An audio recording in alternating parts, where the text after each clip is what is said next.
Hi friends, welcome to Foodies Lounge by Ramya. இந்த வாரம் நம்ம சேனல்ல மதுரை சிக்கன் குழம்பு எப்படி செய்யறதுன்னு பார்க்க போறோம். இது கொஞ்சம் செமி கிரேவியா இருக்கறனால இட்லி, தோசை, பூரி, சப்பாத்தி, ஆப்பம் அப்புறமா பரோட்டா கூடயும் சூப்பரா இருக்கும். இப்போ இதுக்கு என்னென்ன தேவைன்னு பார்க்கலாம். இப்போ குழம்பு பண்றதுக்கு நம்ம ஒரு மசாலாவை வறுத்து அரைக்கணும். அதுக்கு என்னென்ன தேவைன்னு பார்க்கலாம். 1 டீஸ்பூன் மிளகு எடுத்துர்க்கேன், 1 டீஸ்பூன் சீரகம், 2 டேபிள்ஸ்பூன் மல்லி, ஒரு 5 காஞ்ச மிளகாய் எடுத்திருக்கேன். உங்களுக்கு கொஞ்சம் கார குறைவா போதும்னா 3 மட்டும் சேர்த்துக்கோங்க. 2 டேபிள்ஸ்பூன் துருவின தேங்காய் எடுத்திருக்கேன், 1 டீஸ்பூன் பொட்டுக்கடலை, 1 டீஸ்பூன் அரிசி, ஒரு 3 துண்டு பட்டை, ஒரு 4 துண்டு கிராம்பு. இந்த மசாலாவை ஃபஸ்ட்டு நம்ம வறுத்துட்டு நல்லா அரைச்சிட்டு சிக்கனோட சேர்ந்து ஒரு கொதி விட்டு இறக்க போகிறோம். இப்போ குழம்பு தாளிக்கிறதுக்கு நமக்கு என்னென்ன வேணும்னா 1/2 டீஸ்பூன் கடுகு, 1/2 டீஸ்பூன் சோம்பு, 1/4 டீஸ்பூன் மஞ்சத்தூள், 2 டேபிள் ஸ்பூன் நல்லெண்ணெய் எடுத்துக்கோங்க. நல்லெண்ணெய் தான் குழம்புக்கு நல்ல டேஸ்ட்டாக இருக்கும். தேவையான அளவு உப்பு, அதுக்கப்புறம் 1/2 டேபிள் ஸ்பூன் போல் இஞ்சி பூண்டு விழுது, அப்புறம் 2 மீடியம் சைஸ் வெங்காயத்தை இந்த மாதிரி பொடி பொடியாக நறுக்கி வச்சுருக்கேன். அப்புறம் ஒரு பெரிய சைஸ் தக்காளியை இந்த மாதிரி வெட்டி வச்சுருக்கேன். 2 பிரியாணி இலை, அதுக்கப்புறம் 2 பச்சை மிளகாவை நடுவில் கீரி எடுத்திருக்கேன், ஒரு கொத்து கருவேப்பிலை, ஒரு கொத்து மல்லி, அதுக்கப்புறம் நான் இன்றைக்கி 1/2 கிலோ சிக்கனோட தைஸ் போனோடு எடுத்திருக்கேன்.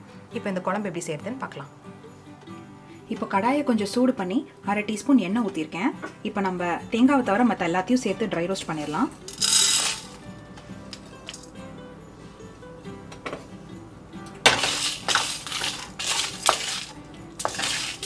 லோ ஃப்ளேம்லேயே வச்சுக்கோங்க, கரிஞ்சிடாமல் பார்த்துக்கோங்க.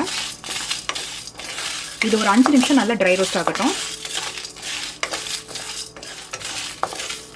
இப்போ மசாலா ஓரளவுக்கு நல்லா ட்ரை ரோஸ்ட் ஆயிடுச்சு. இப்போ நம்ம தேங்காவை சேர்த்து மறுபடியும் வறுத்துடலாம்.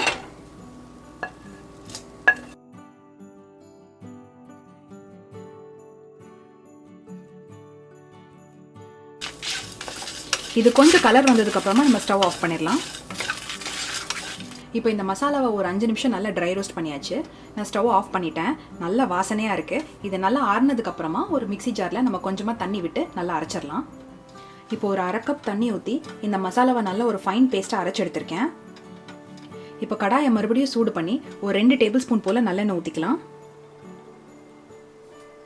எண்ணெய் காஞ்சதுக்கு அப்புறமா 1/2 டீஸ்பூன் கடுகு சேர்த்துக்கிறேன், 1/2 டீஸ்பூன் சோம்பு,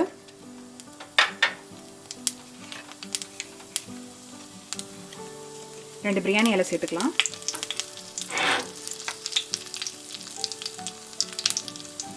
பச்சை மிளகாயும் சேர்த்துக்கலாம், வெங்காயத்தை சேர்த்துக்கலாம்.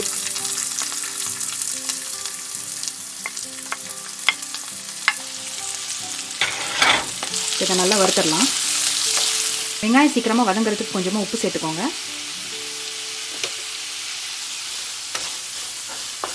இப்போ வெங்காயம் கொஞ்சம் நல்லா வதங்கின பிறகு கொஞ்சம் கருவேப்பிலை இலை சேர்த்துக்கலாம், மஞ்சத்தூளும் சேர்த்துக்கலாம். இப்போ இதில் இஞ்சி பூண்டு விழுது சேர்த்து இந்த பச்சை வாசனை போகிற வரைக்கும் கொஞ்சம் நல்லா வறுத்துக்கோங்க.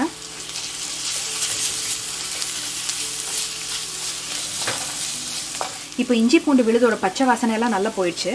இப்போ இதில் தக்காளி சேர்த்து நல்லா வறுத்துக்கலாம்.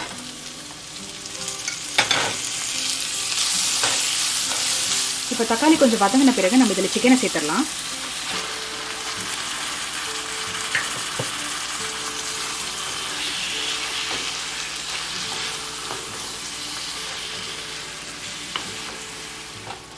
இப்போ சிக்கனை போட்டு நல்லா மிக்ஸ் பண்ண பிறகு இதை மூடி வச்சுருங்க. எந்த தண்ணியும் சேர்க்க தேவையில்லை, ஏன்னா சிக்கன்லேருந்தே நிறைய தண்ணி வரும். இப்போ மீடியம் ஃப்ளேமில் மூடி வச்சு ஒரு 7 நிமிஷம் போல் சிக்கனை நல்லா குக் பண்ணியிருக்கேன். ஓரளவுக்கு வெந்திருக்கு.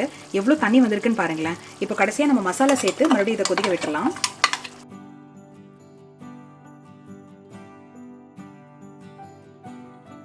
கொஞ்சமாக மிக்ஸி ஜாரை நல்லா அலசி அதில் இருக்க தண்ணியும் ஊற்றிடுங்க.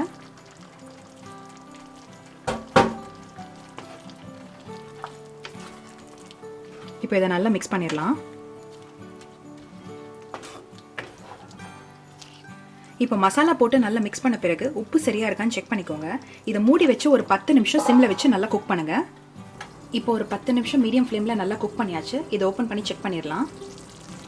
சூப்பராக ரெடியாக இருக்குது. கடைசியாக இதில் மல்லி இலை சேர்த்து நம்ம ஸ்டவ் ஆஃப் பண்ணிடலாம்.